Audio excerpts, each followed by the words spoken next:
నమస్కారం.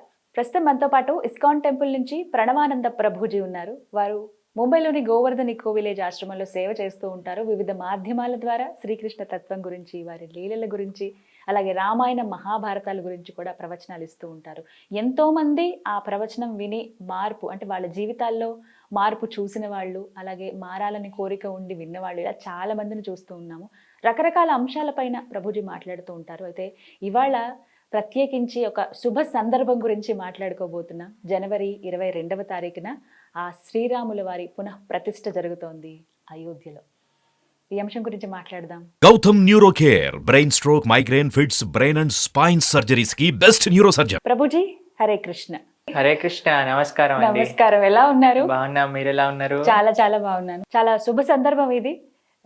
ఈ కొత్త సంవత్సరంలో మొదటి, అంటే ఒక 10 రోజులు 20 రోజుల్లోనే ఒక గుడ్ న్యూస్ వింటున్నాం మనం. ఎప్పటి నుంచో వింటున్నప్పటికీ ఎప్పుడెప్పుడా అని 1000 కళ్ళతో ఎదురు చూస్తున్నటువంటి ఆ సందర్భం జనవరి 22వ తారీఖున రాబోతోంది. ఆ శ్రీరామచంద్రుని పునః ప్రతిష్ఠ మహోత్సవం. నిజంగానే నాకైతే ఎప్పుడు చూద్దామా వారిని అని ఉంది. ఆ అదృష్టం ఎప్పుడు వస్తుందో మరి.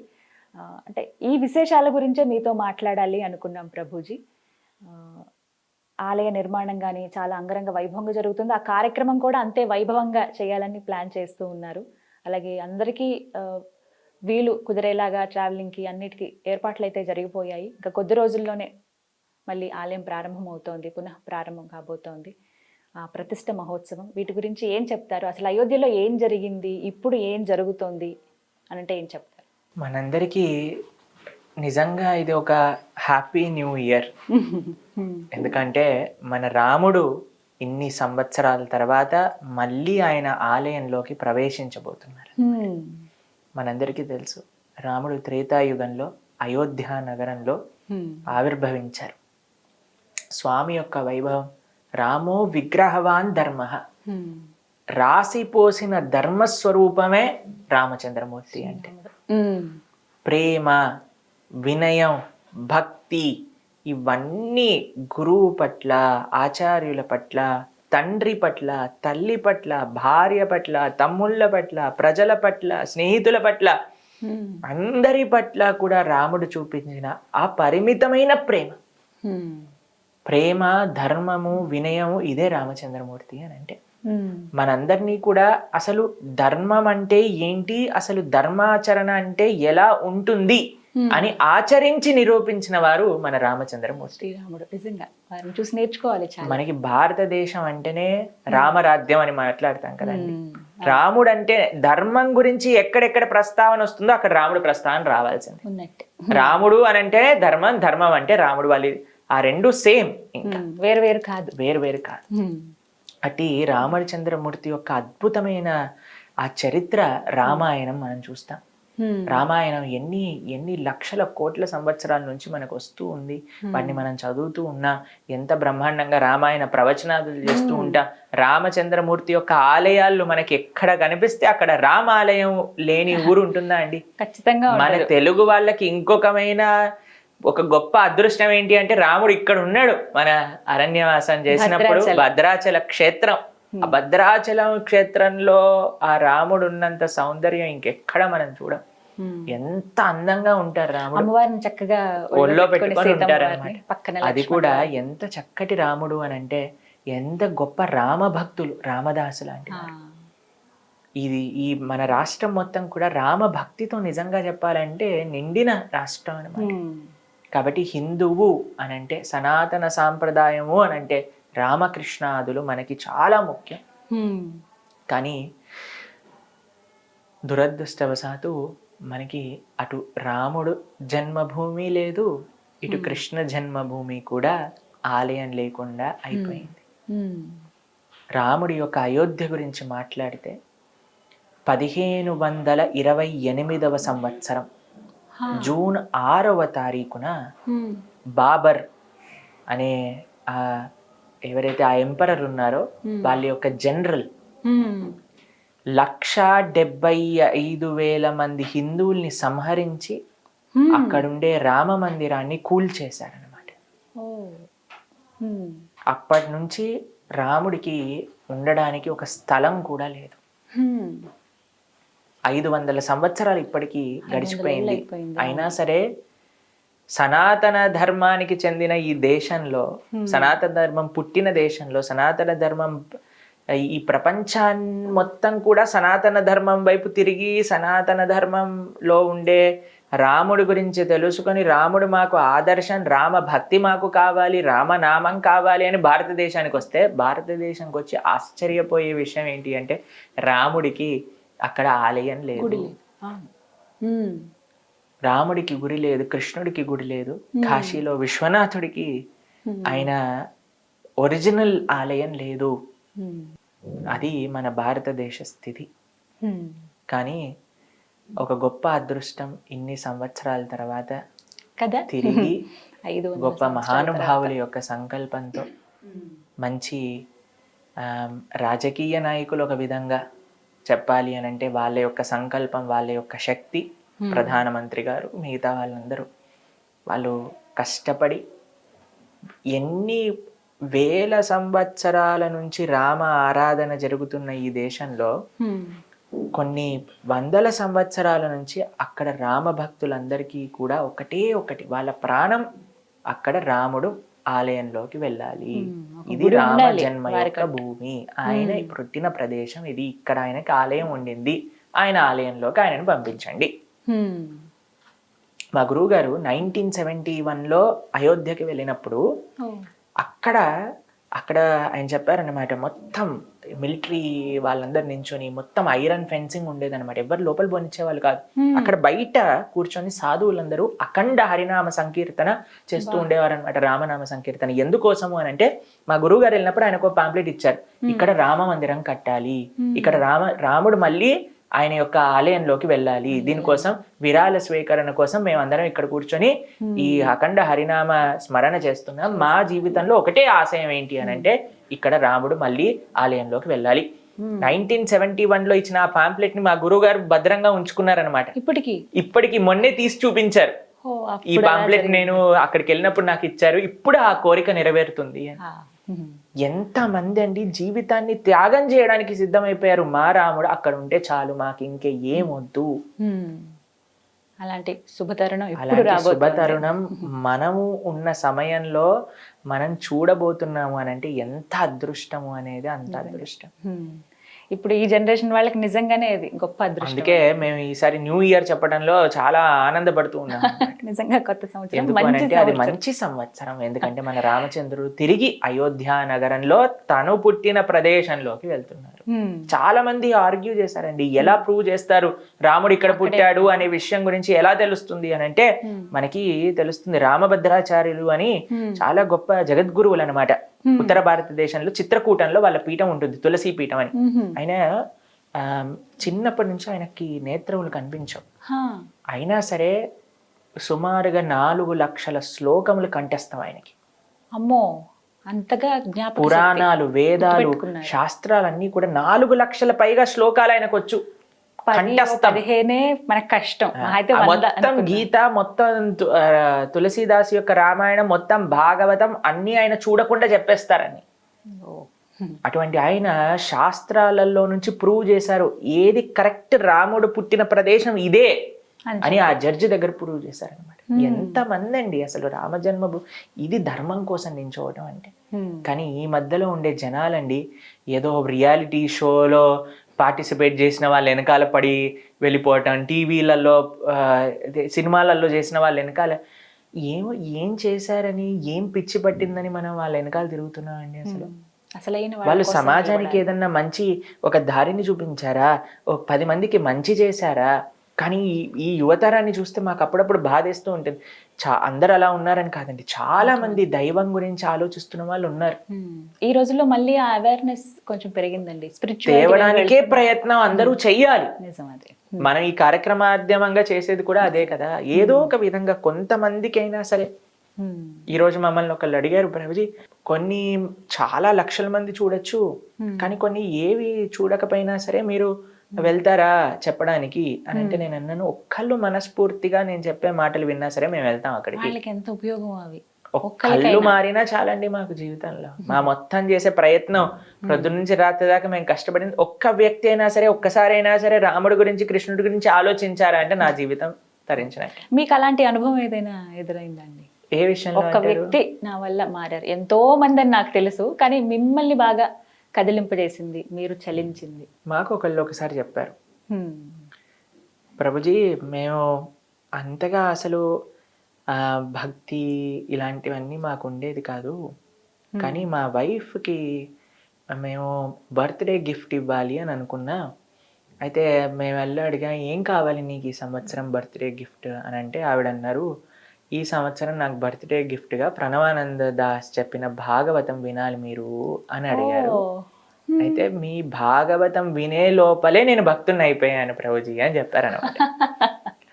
ఇలాంటివి విన్నప్పుడు మాకు చాలా ఆనందం వేస్తుంది, అరే మేము ఒకళ్ళ జీవితంలో ప్రభావితం చేయగలిగామే అని. లేదా చాలా మంది చెప్తుంటారు, ప్రభుజీ మేము సూసైడ్ చేసుకునే పరిస్థితిలో ఉన్న వాళ్ళం, మీ ప్రవచనాలు ఏదో ఒక విధంగా మమ్మల్ని ఉజ్జీవింపజేశాయి, మేము ఇప్పుడు ఎంత చక్కగా మేము ఆనందంగా ఉంటూ 10 మందికి ఆనందాన్ని పంచుతున్నాం. మొట్టమొదట మనం వీడియో చేసినప్పుడు కూడా ప్రభుజీ ఇదే అంశం మాట్లాడుకున్నాం. నిజంగా చాలా మంది అలా డిప్రెషన్లో ఉండి సూసైడ్ దాకా వెళ్ళిపోయిన వాళ్ళు కూడా ప్రణవానంద ప్రభుజీ వారి ప్రవచనం విని, వారు చెప్పినటువంటి కొన్ని వాక్యాలు విని ఇంకా జీవితం ఉంది అయిపోలేదు అని ఆగిపోయిన వాళ్ళు చాలా మంది ఉన్నారు. ఇది వాస్తవం, ఎందుకంటే కామెంట్స్ రూపంలో కూడా కొన్ని చూస్తాం కదా, వాళ్ళ అనుభవాలు చెప్తూ ఉంటారు.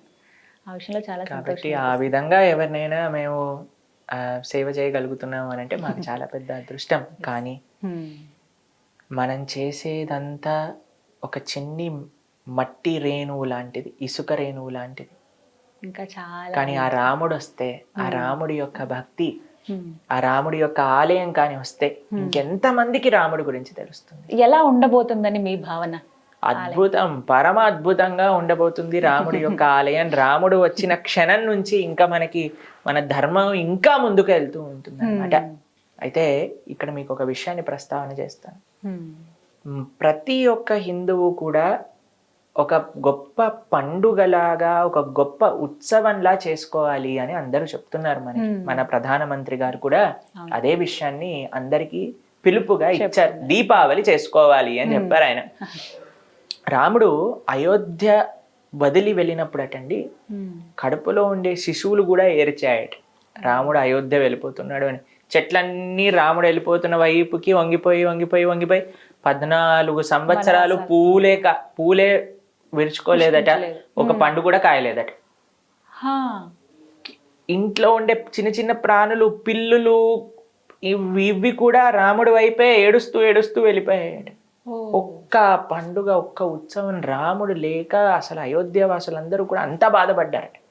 కానీ ఎప్పుడైతే రాముడు వస్తున్నాడో ఆనందంతో వాళ్ళప్పుడు 14 సంవత్సరాల తర్వాత దీపం వెలిగించి తోరణం కట్టుకొని ముగ్గేసి రాముడిని స్వాగతించారట. కాబట్టి మనకి దీపావళి రాముడి యొక్క స్వాగతం. నిజమైన దీపావళి జనవరి 22.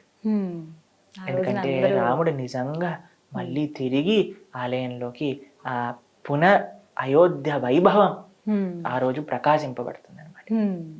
కానీ కేవలం రాముణ్ణి ఆలయంలోకి పంపించి మనం పని మనం చేసుకోకూడదు. రాముణ్ణి మన హృదయంలోకి స్వాగతించాలి. ఎలా స్వాగతిస్తారు హృదయంలోకి అని అంటే, ఆ రాముడు గురించి వినటంతో, రాముడు ఆచరించిన మార్గం తెలుసుకోవటంతో మన హృదయంలోకి మనం ఆహ్వానించవచ్చు. అందుకే జనవరి 16వ తారీఖు నుంచి మన ప్రణవానంద దాస్ ఛానల్ ఏదైతే ఉందో ఆ మాధ్యమంగా మనం రామాయణ ప్రవచనాలను చేస్తున్నాం అనమాట. 16 తారీఖు నుంచి స్టార్ట్ అవుతుంది. మొత్తం పూర్తి రామాయణాన్ని మనం చెప్పుకోబోతున్నాం. రాముడి యొక్క ప్రతిష్ట. 12 డేస్. 12 డేస్ మనం మొత్తం ఒక్కొక్క కాండం కూడా రెండు చెప్పున సంక్షిప్తంగా రాముడి యొక్క ఆ ఉత్సవాలు జరిగేంత లోపల మనం పూర్తి రామాయణాన్ని శ్రవణం చేయాలి అనే ఒక సంకల్పంతో అనమాట. కాబట్టి మేము మీ అందరికీ చేసే రిక్వెస్ట్ ఏంటి అంటే, తప్పకుండా ఆ రామాయణాన్ని వినండి. విన్నప్పుడు కేవలం భగవంతుని మందిరంలో పంపించి మనం నమస్కారం చేయకుండా మన హృదయంలోకి కూడా రాముని స్వాగతించినట్టు అవుతుంది. రాముని హృదయంలోకి హనుమంతుడిలాగా హృదయాన్ని చీల్చుకొని స్వాగతించలేం కదండి. చెవుల ద్వారా ప్రవిష్ట కందరంధ్రేణ అని అంటారు. చెవుల ద్వారా భగవంతుడు మన హృదయంలోకి ప్రవేశిస్తారనమాట.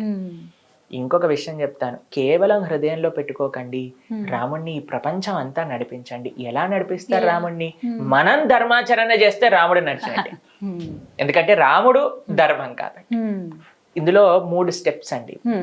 ఫస్ట్ది, మనందరం ఒక గొప్ప ఉత్సవంగా రామ పునఃప్రతిష్ఠ ఉత్సవాన్ని చేసుకోవాలి. మనకు తెలుస్తున్నది, ఇంటింటా అక్షంతలు పంపిస్తున్నారట, ఆ కార్యక్రమంగా జరుగుతుంది. దాన్ని కూడా స్వాగతించండి, బ్రహ్మాండంగా ఎంతో పవిత్రంగా స్వీకరించండి. దాంతో పాటు మీరు 22 జనవరి తారీఖున అద్భుతమైన దీపోత్సవంగా చేసుకోండి.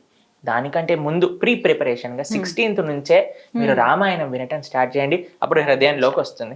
రాముడు వచ్చేసాడు ఆలయంలోకి, రాముడు వచ్చేసాడు మన హృదయంలో. దాని తర్వాత ఒక చిన్న మార్పు మన జీవితంలో తెచ్చుకుందాం. రాముడు నడిచిన విధానాన్ని మన జీవితంలో తెలుసుకొని నేను ఎలా మారాలి. రాముడు అంటే ఎవరండి? తల్లిదండ్రుల యొక్క ఆజ్ఞ తూచా తప్పకుండా పాటించేవారు, భార్యకి ఎంతో రెస్పెక్ట్ ఇచ్చేవారు, ఏకపత్ని వ్రతుడు, అన్నా తమ్ముళ్ళ మధ్యలో అన్యోన్యమైన ప్రేమ. అన్నా తమ్ముళ్ళు ఎలా ఉండాలి, భార్యాభర్తలు ఎలా ఉండాలి, ఒక పిల్లలు ఎలా ఉండాలి తల్లిదండ్రుల పట్ల, ఒక రాజు ఎలా ఉండాలి ప్రజల పట్ల, ఒక స్నేహితుడు ఎలా ఉండాలి స్నేహితుడి పట్ల. దేంట్లోనైనా మీకు ఒక ఐడియల్ పర్సనాలిటీ కావాలి అని అంటే మా రామచంద్రుడు ఉన్నాడు అక్కడ. ఆయన చూపిస్తే చాలు, ఆయన చూపిస్తాడు. మీకు ఎవ్వరూ ఇన్స్పిరేషన్ అవసరం లేదండి ఈ ప్రపంచంలో. రామకృష్ణులు ఆర్ ద బిగ్గెస్ట్ ఇన్స్పిరేషన్. అయితే ప్రభుజీ, శ్రీరాముల వారి నుంచి మేము ఏం నేర్చుకోవాలి అని అంటే ఏం చెప్తారు? మీరు ఏమి మంచి విషయం నేర్చుకోవాలన్నా మా రాముడు నేర్పించడానికి తయారుగా ఉన్నారు. రామో విగ్రహమా ధర్మః. మీరు ఏ మంచి పని చెయ్యాలి అని అనుకుంటున్నారో మా రాముడు, మన రాముడు ఆ విషయాన్ని చూపించేసాడు ఆల్రెడీ తన ఆచరణలో. మీరు మంచి వైపు వెళ్ళాలి అని అనుకుంటే రామాయణం చూపిస్తుంది. మీరు ఎలా ఉండకూడదు కూడా రామాయణం చూపిస్తుంది. మంచి అన్న తమ్ముళ్ళుగా ఉండాలనుకుంటున్నారా? రామకృష్ణులుగా ఉండండి. పిచ్చి అన్న తమ్ముళ్ళుగా ఉండాలనుకుంటున్నారా? వాలి సుగ్రీవుల్లా ఉండండి. మంచి రాజులా ఉంటారా? రాముళ్ళలా ఉండండి. ఒక చెడు లక్షణాలు ఉన్న రాజులా రావణుడు ఉన్నాడు మీ దగ్గరే. ఒక మంచి భర్త, అన్ని రామాయణంలో ఉన్నాయి. కాబట్టి రామాయణాన్ని వినండి. మనం ఎన్నోసార్లు వినుంటాం, మళ్ళీ రామాయణాన్ని వినండి. ఈ రామ జన్మోత్సవాలు అయ్యేంత వరకు, ఆ పునఃప్రతిష్ఠ మహోత్సవాలు అయ్యేంత వరకు చక్కగా ఆ రామ ధ్యాసలు, ఆ రామ మననంతో మనం గడపగలిగితే అది నిజంగా ఒక గొప్ప ఉత్సవం అన్నమాట. మీకు ఆ విషయం తెలుసా? ఇంతకు ముందు పాత రామాయణం సీరియల్ వచ్చింది కదండి దూరదర్శన్ లో వచ్చినప్పుడు, ఎప్పుడైతే ఆ రామాయణం టెలికాస్ట్ అయిందో మన దేశంలో 70% క్రైమ్ రేట్ తక్కువ ఉండిందట ఆ టెలికాస్ట్ అయినంత వరకు. ఎందుకంటే అందరిపైన అంత ప్రభావితం చేసింది. అది మాత్రం నిజమండి. ఇప్పటికీ కరోనా టైంలో మళ్ళీ రిలీజ్ చేసినట్టుగా, ఇప్పుడు మన సినిమా రిలీజ్ చేసినట్టుగా ఆ సీరియల్ని మొత్తం ఆ భాగాన్ని అంతా కూడా మళ్ళీ టెలికాస్ట్ చేశారు. మళ్ళీ అంతే ఇదిగా చూశారు. అదే అంటున్నా. కాబట్టి ఒకటి ఏదైనా చూసాము అంటే మన జీవితంలో ఏదో ఒకటి నేర్చుకోవాలి. మంచి విషయం నేర్చుకోవాలి, పిచ్చి విషయం కాదు. ఏదో ఒకటి విన్నాము అని అంటే మంచి విషయం నేర్చుకోవాలి, పిచ్చి విషయాలు కాదు. కాబట్టి మనందరం, మేము ఇంతకు ముందు కొన్ని రోజుల ముందు మాకు కొన్ని వీడియోస్ పంపించారనమాట. ఒక రియాలిటీ షో, వాళ్ళు ఎవరో బయటకు వస్తే వీళ్ళందరూ గట్టి గట్టిగా అరవటం, అది ఇది చేయటం, వేరే వాళ్ళపైన దాడి చేయటం, అవి ఇవి అన్ని చూస్తే మేమైతే బాధేసింది. బాబా, అయ్యో వీళ్ళందరూ ఈ దేశానికి సంబంధించిన యువకులా, వీళ్ళ రేపు రొద్దున మన దేశాన్ని ముందుకు తెరిపించేది. ఏం చేస్తున్నారు, ఏ పరిస్థితిలో ఉన్నారు, ఏం చెయ్యాలి, ఏం చేయకూడదు అని తెలియకూడదా అండి మనందరికీ కూడా? దేనికోసం అంటే మాకు ఏంటి బాధ అంటే, యువత ఎప్పుడైతే ఆదర్శాలు, తప్పుడు ఆదర్శాలలో వెళ్ళిపోయింది అనుకోండి, ఇంకా ఈ దేశం వాళ్ళ చేతుల్లోనే కదండి ఉంది. ఎక్కువ యంగ్ జనరేషన్ ఉన్న కాబట్టి యంగ్ జనరేషన్ దేని నుంచి ప్రభావితం అవ్వాలి అని అంటే మంచి విషయాల నుంచి ప్రభావితం అవ్వాలి. కానీ మంచి చెప్పేవాళ్ళు, మంచి చూపించే వాళ్ళు ఉన్నారా అంటే ప్రశ్నార్థకం అయిపోయింది. దొరికిన ఇలాంటి కొద్ది వాటిని కూడా యాక్సెప్ట్ చేసే ఆ గుణం ఉండాలి. కాబట్టి మీ అందరికీ మేము చేసే ప్రార్థన ఏంటి అంటే, ఆ రామాయణం చక్కగా శ్రవణం చేయండి. మీరు వినటం కాకుండా మీ పిల్లల్ని ప్రోత్సహించండి. అందరూ కూడా ఎప్పుడైతే ఆ రామభక్తి, ఆ రామనామం, ఆ రామచింతన, రామ కథ ఎప్పుడైతే వస్తుందో, ఆ రామ భక్త శిరోమణి హనుమాన్, అటువంటి హనుమ అటలో మనం నడవాలి. ఆయన శక్తి, ఆయన యొక్క భక్తి, ఆయన యొక్క సేవ. హనుమంతుడు చూసారా అండి మీరు? ఒక స్వరూపంలో మీరు చూసారనుకోండి, హనుమ ఒక దగ్గర గద పట్టుకొని ఇంకో చేత్తో ఇలా పర్వతాన్ని పట్టుకొని హృదయంలో సీతారాములు మనకి అలా ఒక అద్భుతమైన మా ఆశ్రమంలో ఉండే హనుమ కూడా ఇలానే ఉంటాడు. అయితే హనుమ ఈ స్వరూపంతో ఏం సూచిస్తున్నారు అంటే శక్తి. మన జీవితంలో ధర్మం ఆచరించాలి అంటే శక్తి కావాలని, ఆ శక్తి మన దగ్గర ఉండాలి. ఏం జీవితంలో సాధించాల్సిన సరే మనం సాధించగలిగిన శక్తి మన దగ్గర ఉండాలి. ఈ శక్తితో పాటు కావాల్సింది భక్తి, హృదయంలో భక్తి. హృదయంలో భక్తి, మన జీవితంలో సాధించడానికి శక్తి రామసేవ. కేవలం భక్తి హృదయంలో దాచుకొని ఓ నేను ప్రేమిస్తున్నాను కాదయ్యా, ఏదో ఒకటి సేవ చెయ్యి.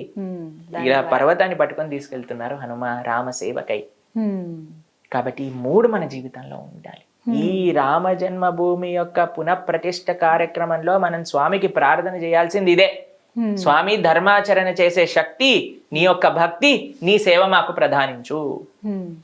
ఇలా ప్రతి ఒక్క హిందువు, ప్రతి ఒక్క సనాతన సాంప్రదాయానికి చెందిన వారందరూ కూడా ఒక్కసారి ఆలోచించండి.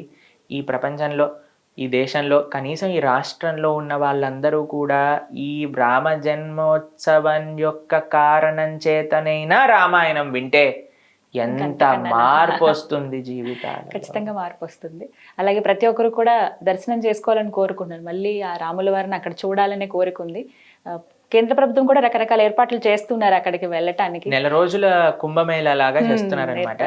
కాబట్టి ఇస్కాన్ తరపు నుంచి కూడా ఒక పెద్ద స్థాయిలో ఫ్రీగా ఉచిత ప్రసాద వితరణ ప్రతిరోజు కూడా 10 నుంచి 15 వేల మందికి అక్కడ ఉచిత ప్రసాద వితరణ కోసం ఇస్కాన్ కూడా అక్కడ అద్భుతమైన క్యాంప్ ఏర్పాటు చేసి ప్రతి ఒక్కళ్ళకి కూడా, వచ్చిన వాళ్ళందరికీ కూడా ప్రసాద వితరణ, అక్కడ చాలా ఆర్గనైజేషన్స్ ఉన్నాయి, అందులో మన వాళ్ళకి కూడా ఒక ప్రదేశం ఇచ్చారనమాట.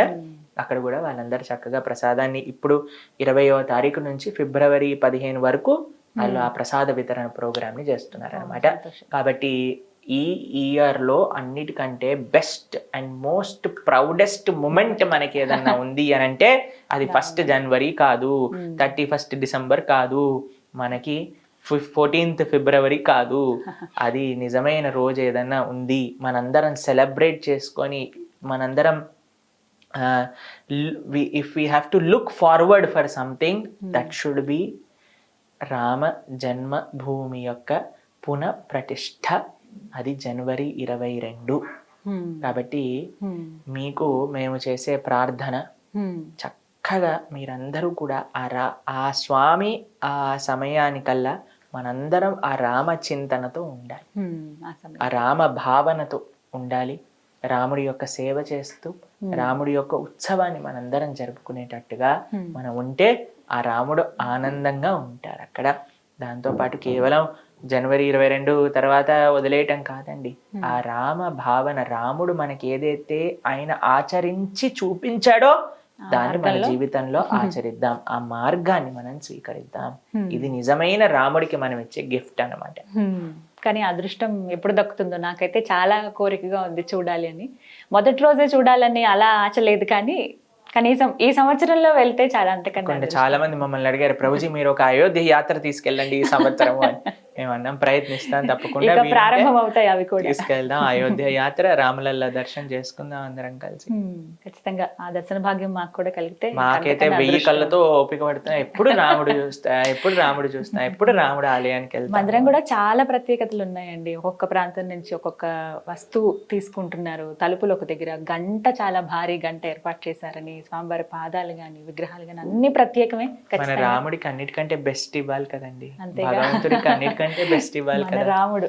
కాబట్టి మన అనుకోవాలి అందరం కూడా, మన రామచంద్రమూర్తి, మన సీతమ్మ తల్లి, మన లక్ష్మణ స్వామి, మన హనుమాన్.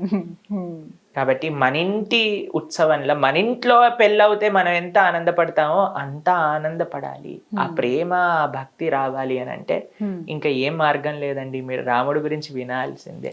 ఆ రాముడి యొక్క తత్వాన్ని మనం తెలుసుకుంటే ఇంకా ఆయనతో ప్రేమలో పడకుండా ఉండలేము ఎవరం కూడా. కాబట్టి ఆ రామాయణాన్ని విందాం. అందుకే అన్నిటికీ సొల్యూషన్ ఏంటి అంటే రామాయణాన్ని వినటం. ఎక్కడెక్కడ ఎవరెవరు బాధపడుతున్నా సరే రామాయణంలో చూస్తాను, రాముడి కథనే వాళ్ళని ఆ బాధ నుంచి బయటికి తీసుకెళ్తాం. సీతమ్మ తల్లి కూడా ఒక క్షణంలో బాధపడింది, బ్రతకటం ఎందుకు అనుకుంది, హనుమ రామకథను వినిపించారు. బ్రహ్మాండంగా ఆనందంగా అయిపోయింది సీతమ్మ తల్లి. Hmm. కాబట్టి రామకథ, రామనామం, రామసేవ, రామభక్తులు వీళ్ళే మనకి శరణు. చూద్దాం అదృష్టం ఎలా ఉందో అనేది. చాలా చక్కగా వివరించారు ప్రభుజీ. నమస్కారం అండి. హరే కృష్ణ.